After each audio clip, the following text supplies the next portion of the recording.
हो थाकै थाक्यो नि अन्त यो डेक्सीहरू ठुल्ठुलो डेक्सी र बोल चाहिँ चारो पकाउने डेक्सी बोलहरू चाहिँ हो दोकानै छ त्यो भाइ आज आएर चाहिँ हाल्नु सकेन लाभदाको योगिता मिसको बुढा जस्तै पाराले भिन्नु थाले अनि यसो गरेर नि बिक्री हुन्छ अब त्यो बाटो चाहिँ त्यो एडभर्टाइज गर्यो अन्त आफ्नै हातले बनाएको रुम बोक्नुपर्छ बनाउने मान्छे छँदैछ बनाउने मान्छे छँदैछ को राखेको यहाँ छैन माथि ए उहाँबाट ल्यायो त सिल्भरको भाँडा बनाउनु त हाम्रो दाजुहरू छ नि त हतियार चाहिँ गर्दैन कि यो खालि डेक्सी सबै त हातले बनाएको कि हो र एमै होला हातले हिर्काएको बुट्टा त्यही खाएको सबै अहिले डेक्सी ढकरेसितै छ हो 300 रुपियाँ मात्रै अन्त त्यही आधी लिटर यो खाले छ यो खाले छ ढकरे छ अगाडि छ सब मार्दो बुट्टा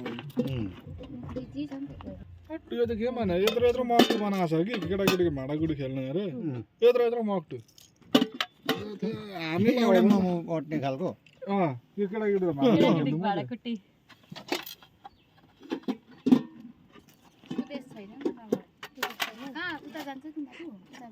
गएर आएको हामी राख्नु न अन्त होइन अहिले फेरि सुदेश छैन नि त कि त्यहाँ चाहिँ यस्तो खालको देखि चाहिरहेछ सब्जीहरू पकाएर पकाएर टक टक टक हालेर राख्नुको लागि होइन यो पनि काम लाग्ने छ हो काम लाग्नु नै पर्छ नि होइन हौ यो त एकदम अब बर्खा लाग्यो कि राखिराखौँ यहाँ त बिस्तारै उयो गर्दा पनि भइहाल्छ होइन त्यस्तो काम होइन फेरि सल्लाह गरेर राख्नु पऱ्यो नि त त्यो चाहिँ हो अब उयो चाहिँ हुनु पर्यो है माथि त हाम्रो काका माथि हाम्रो काकाको डायरी छ होइन डायरीको सबै कन्सेप्ट उसकै हो उसले उयो गरेको हो तर पनि एकाउन्टेन्ट रहेछ नि त उसको जे पनि राख्नु छ एकाउन्टेन्ट छ एकाउन्टेन्टलाई कल गर्यो राख्नु कि नराख्नु एङ्क्रिङ पैसा हाल्यो हो अत्रो डेक्सी राखेको हिजो यसकै ठुलो किताब उसले चलाउँछ हो काका के गर्नुपर्ने उसले बजेट दिन बाहिर जानु पनि भएन तपाईँको उयो चाल्ने के फ्राईहरू गरेर उगाउने राखेको छ यो त्यस्तो होइन अर्को टाइपको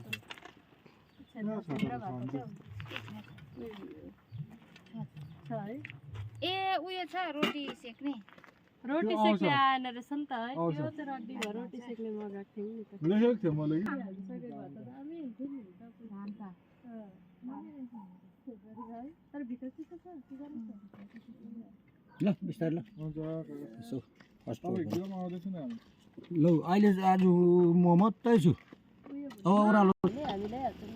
किन यो घाममा बसिरहेको कसरी पो केजी छ भन्दै थियो कसरी केजीको हो यो प्लेन यो हेर्नुपर्छ सिल्भरको दाम बढेर कि आम्मामा एक महिनामा बढिहाल्यो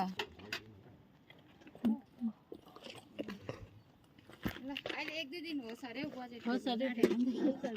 नभए राख्दा पनि हुन्छ त्यस्तो उयो छैन दिइहाल्नुपर्छ भन्ने पनि छैन होइन बिजनेस तिम्रो बिजनेस होइन तपाईँहरूको कहिले त